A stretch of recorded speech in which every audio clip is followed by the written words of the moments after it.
ಏನು ಮಾಡುತ್ತಿದ್ದಾರೆ ಈ ಊರಿನ ಧನಿಕ ಶಾಂತಗೌಡರು?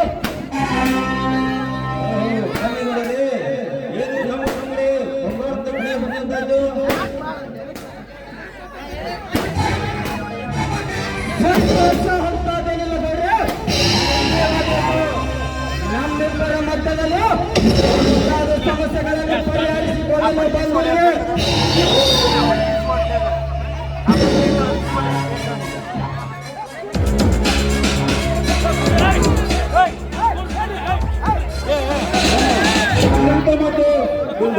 ಹೇಗಿದೆ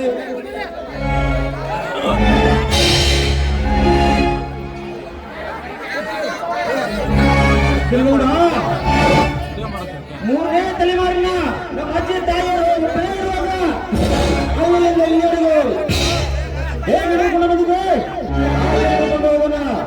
ಮತ್ತೇಕೆ ಸಮಸ್ಯೆ? ಸಮಸ್ಯೆ ಇದೆ. ಈ ದೊಡ್ಡ ಕಾಳಿಗೆ ಸರ್ಪವಾಗಿ ತಲೆ ಎಲೆ ಎಡೆ ಎತ್ತಿ ಆಡುತ್ತಿದೆ ನನ್ನ ತಲೆಯಲ್ಲಿ. ತಲೆ ಇಲ್ಲದ ಬೆಳೆಯಲ್ಲಿ ಮಿಲುಕುವ ನಕ್ಷತ್ರದಂತೆ ಅಡಗಿಸಿಕೊಂಡಿರುವ ನಿನ್ನ ಸಂಪತ್ತನ್ನು ಯಾವ ಹೊತ್ತಿನಲ್ಲಿ ಕುಕ್ಕಬೇಕೆಂದು ನಿತ್ಯ ನಿದ್ರೆಯ ರೌದ್ರ ಸಿದ್ಧನಗೌಡರಿಗೆ ನನ್ನ ಸಂಪತ್ತಿನ ಇನ್ನು ಆಸೆವೇ? ಅವನು ಮೂರನೇ ತಲೆಮಾರಿನಿಂದ ಆಸ್ತಿಗಾಗಿ ನಮ್ಮಿಬ್ಬರ ನಡುಮಧ್ಯದಲ್ಲಿ ಹತ್ತಿಕೊಂಡಿರುವ ಬೆಂಕಿ ನಂಬಬೇಕಾದರೆ ನಮ್ಮಿಬ್ಬರಲ್ಲಿ ಒಬ್ಬರು ಸಾಯಲೇಬೇಕು. ಅಂದಾಗ ನನ್ನ ಆತ್ಮಕ್ಕೆ ಶಾಂತಿ. ಸಾವನ್ನು ಏಕೆ ಬಯಸುತ್ತೀರಿ ಸೋದರ? ಅದಕ್ಕೆ ಧರ್ಮವನ್ನು ಮೆಚ್ಚೋದಿಲ್ಲ. ನಮ್ಮ ತಂದೆಯಾಗಿ ಎಷ್ಟು ಸೇರಬೇಕಾಗಿದೆ ಅಷ್ಟು ಸೇರಿದೆ. ಅಂದಾಗೆ ನಿನ್ನ ತಂದೆ ತಾಯಿ ಕೂಡ ಎಷ್ಟು ಸೇರಬೇಕಾಗಿದೆ ಅಷ್ಟು ಸೇರಿದೆ. ಅಂದಾಗೆ ಹೆಣ್ಣು ವಸ್ತುವಿನಲ್ಲಿ ಈ ಹೆಣ್ಣು ವಸ್ತುವಿನಲ್ಲಿ ತೊಂದರೆ ಹೇಗೆ?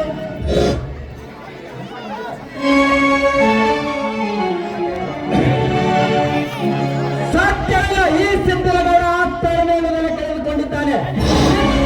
ಮಾಡುವ ಕಪಟತ ನಾವು ವಂಚನ. ನನ್ನ ಬೆಂಬಲಿಗೆ ಚಾಡಿ ಹೇಳುವ ಪ್ರಚೋದನೆಯ ನೋಡಿ ಸಾವಿನ ಎಂಬುದನ್ನು ಕಳೆದುಕೊಂಡು ಸಾವಿನ ಮನೆಯಲ್ಲಿ ಸಾಹುಕಾರನಾಗಬೇಕೆಂದಿದ್ದೇನೆ.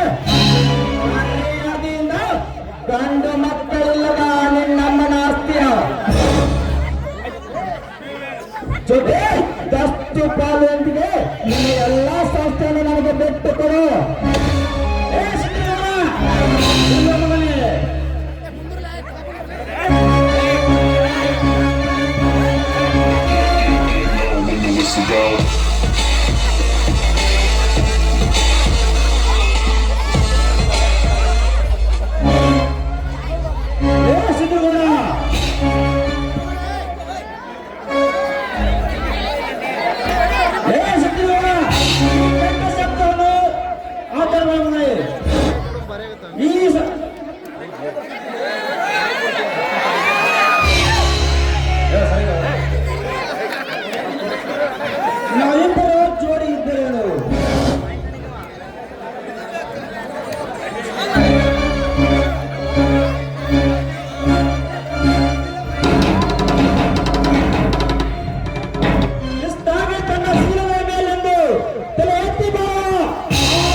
ನೀನೊಬ್ಬ ಮನುಷ್ಯರು, ನೀನೊಬ್ಬ ನಾಯಕ. ಜಗತ್ತಿನ ಹೇಳ್ತದೆ ಹೆಣ್ಣಿಗೆ ಶೀಲ ಸಿಗರ, ಹೆಣ್ಣಿಗೆ ಬುದ್ಧಿ ಬಂಗಾರಂತೆ. ಅಂತ ಬಂಗಾರಕ್ಕೆ ಬುದ್ಧಿ ಕಳ್ಕೊಂಡು ಈ ಶೀಲ ಬಗ್ಗೆ ಮಾತಾಡ್ತಿಲ್ಲ. ಹೇಳಿಸಿದ್ರೆ ನಾಚಿಕೆ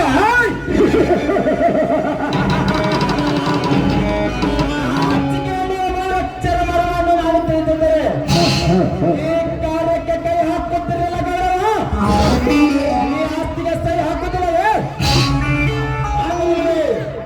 ಹಾಕಲಿಲ್ಲ, ಸೈ ಹಾಕುತ್ತಿಲ್ಲವೇ?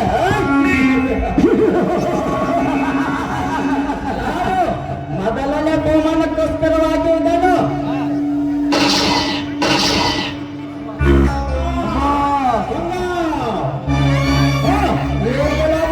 ಸೈ ಹಾಕು.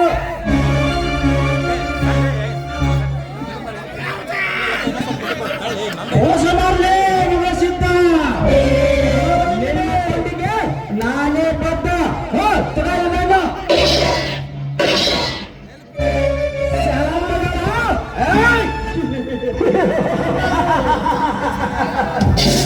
ನೀನು ಕುಂತ ನಿನ್ನ ಮಂಟಪವನ್ನು ಸೇರಿದೊಳಗಾಗೆ ನಿನ್ನ ಹೆಂಡತಿಯ ಸೀಲ ತಿಂದು ಸಿಪ್ಪೆ ಮಾಡು. ಆ ನಂತರ ನಿನ್ನ ಸೈ ತಗೊಂಡು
ನನ್ನ ಕೈಯಲ್ಲಿರೋ ಪುಸ್ತಕವನ್ನು ಕಟ್ಟಿಕೊಂಡ. ಅಯ್ಯೋ ದೇವ ಕಾಪಾಡು ತಾಯಿ, ಕಾಪಾಡು ಅಕ್ಕನೇಶ್ವರ. ನಾ ಯಾವತ್ತಂತ ನೋಡಿ ಈಗ ನೀವು ಯಾವುದಕ್ಕೂ ಭಯ ಪಡಬೇಡಿ. ನೋಡಿ, ನನ್ನ ಕೈಯಲ್ಲಿ ಅರ್ಥವಾದ ಚಾಕು ಇದೆ. ಆ ದುಷ್ಟರ ಹೆಸರಿನಿಂದ ಸಂಹಾರ ಮಾಡಿ ನನ್ನ ಮಾನವನ್ನು ನಾನು ಕಾಪಾಡ್ಕೋತೀನಿ. ಆದರೆ ದಯವಿಟ್ಟು ಇದರಿಂದ ನೀವೇ ನನ್ನನ್ನು ರಕ್ಷಿಸಬೇಕು. ಆ ನೀತರಿಂದ ನೀವೇ ನನ್ನನ್ನು ಕಾಪಾಡಬೇಕು, ಸ್ವಾಮಿ, ಕಾಪಾಡಬೇಕು. ಗಂಗಾ, ನಾನೀಗ ಆತಂಕ ಅಳುಕಿನಲ್ಲಿ ಇದ್ದೇನೆ, ಮುಂಚಿನಲ್ಲಿ ಇದ್ದೆ.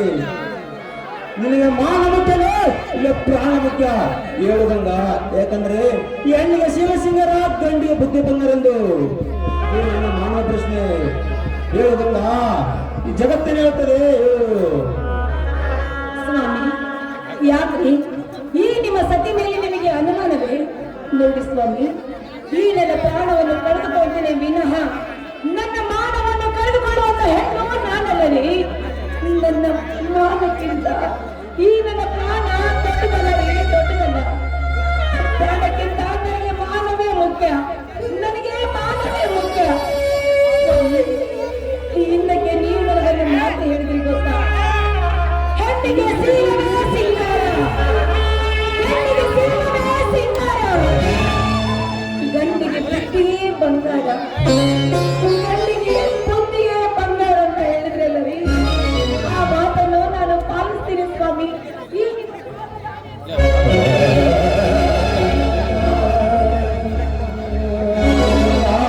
ಮಾನವಾದರೆ ನಿನ್ನ ಪ್ರಾಣವನ್ನು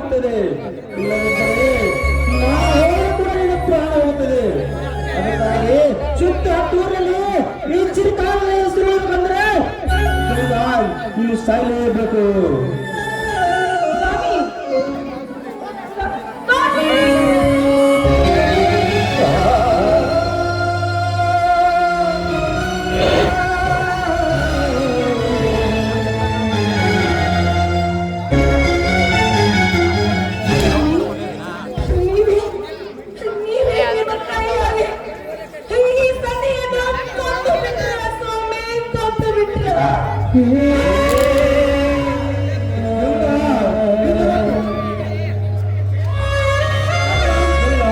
ಇದರ ಬಿಟ್ಟು ನನಗೆ ಬೇರೆ ದಾರಿನೇ ಇಲ್ಲ.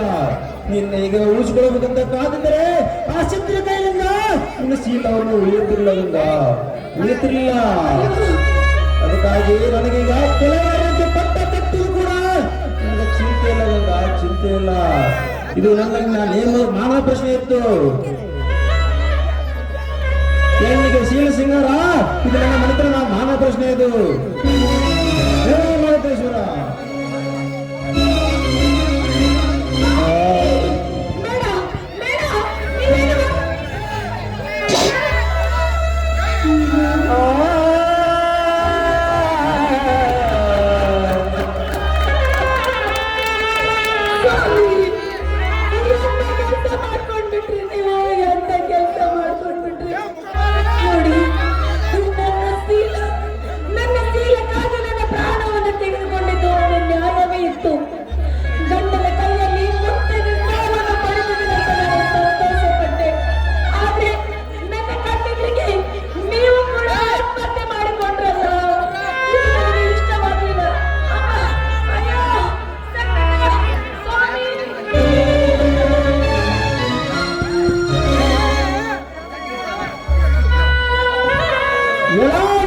ಗಂಗಾ ಎಲ್ಲರೂ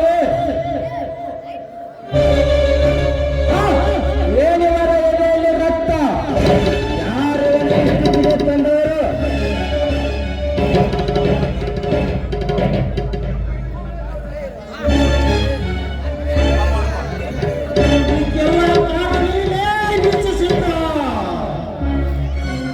ನಾವು ನೀತಿವಂತರ ಮಗನೇ ಹುಟ್ಟಿದರಲ್ಲ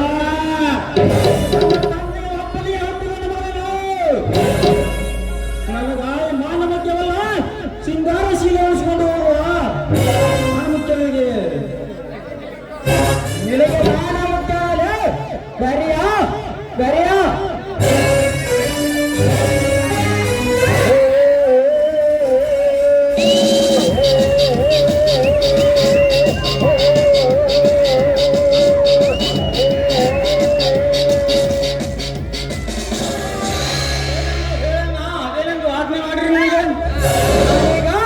ದೊಡ್ಡ ಸೌಕಾರನಾಗಬೇಕೆಂದಿದ್ದೇನೆ. ಇನ್ನೊಂದು ಅಡಕ್ಷರದಲ್ಲಿ ಸಾಯುವ ಈ ಗೌಡನ ಆಸ್ತಿ ಸರಿ ಮಾಡಿಸಿಕೋ. ತಗೋ ಕಾಲಿ ಬಂದು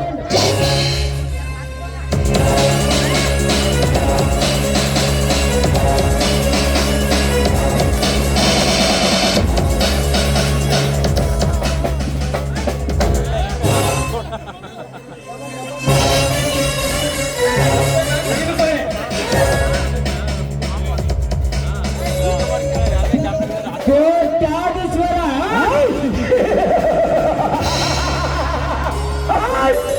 ನಾನು ಈ ನಾಡಿಗೆ ಕೋಟ್ಯಾಧೀಶ್ವರ.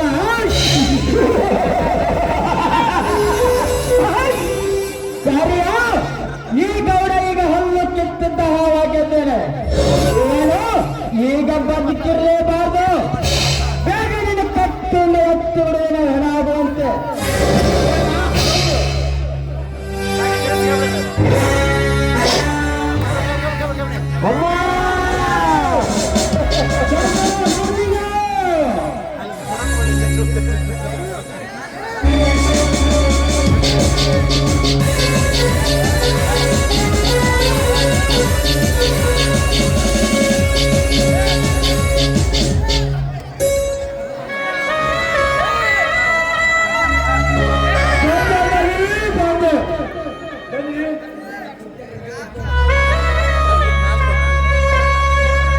ಯಾರು ನಿಮ್ಮ ಮೈ ಕೈಯಲ್ಲಿ ರಕ್ತ?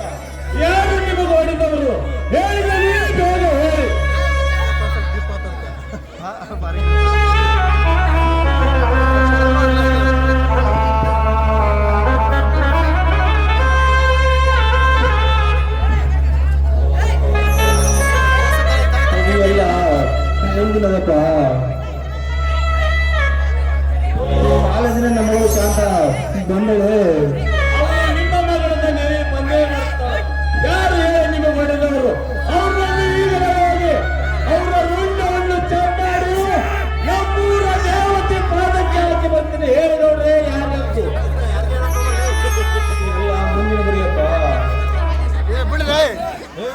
ನಾಟಕ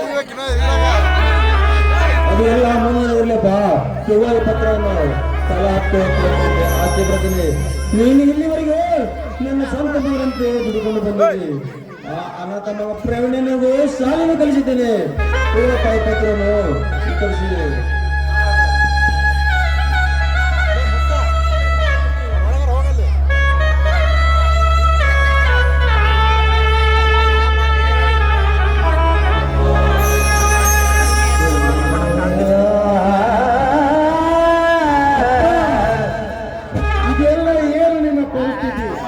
ನಿಮ್ಮನ್ನು ಈ ಸ್ಥಿತಿಗೆ ತಂದವರು ಯಾರು ತಂದೆ ಯಾರು? ಬೇಗ ಹೇಳಪ್ಪ, ನಾನು ಅವರ ರಕ್ತ ಕುಡಿತೀನಿ.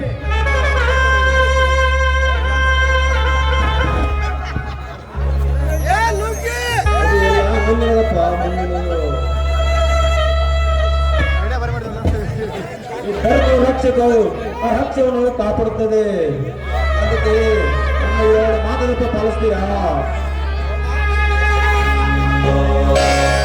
ಸೂರ್ಯಚಂದ್ರನ ಸಾಕ್ಷಿಯಾಗಿ, ಹರಿಯುವ ಗಂಗೆಯ ಸಾಕ್ಷಿಯಾಗಿ, ಬೀಸುವ ಗಾಳಿಯ ಸಾಕ್ಷಿಯಾಗಿ, ಈ ಭೂಮಿ ತಾಯಿಯ ಸಾಕ್ಷಿಯಾಗಿ, ಹತ್ತಿರುವ ನನ್ನ ತಂದೆಯ ತಾಯಿ ಸಾಕ್ಷಿಯಾಗಿ, ಅಷ್ಟೇ ಅಲ್ಲ 32 ಜಿಲ್ಲೆಗಳಲ್ಲಿ ಚಿಕ್ಕದ ಒಂದು ಹಳ್ಳಿಯಲ್ಲಿ ಮುದ್ದಾರ ಗ್ರಾಮದಲ್ಲಿ ನಡೆಸಿರುವಂತ ಆ ನನ್ನ ತಾಯಿಯ ಸಾಕ್ಷಿಯಾಗಿ ಹೇಳ್ತೀನಿ. ನಿಮ್ಮೊಳಗೆ ಶಿರಸಾವಹಿಸಿ ಪಾಲಿಸ್ತೀನಿ. ಅದೇ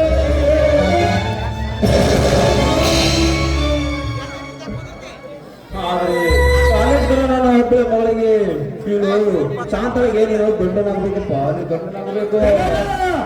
ಮುಂದೆ ಮಾತಾಡಬಾರದು. ಈ ಪ್ರವೀಣ ಅವಳಿಗೆ ಅಣ್ಣನಾಗಿ ಜೋಪನವಾಗಿ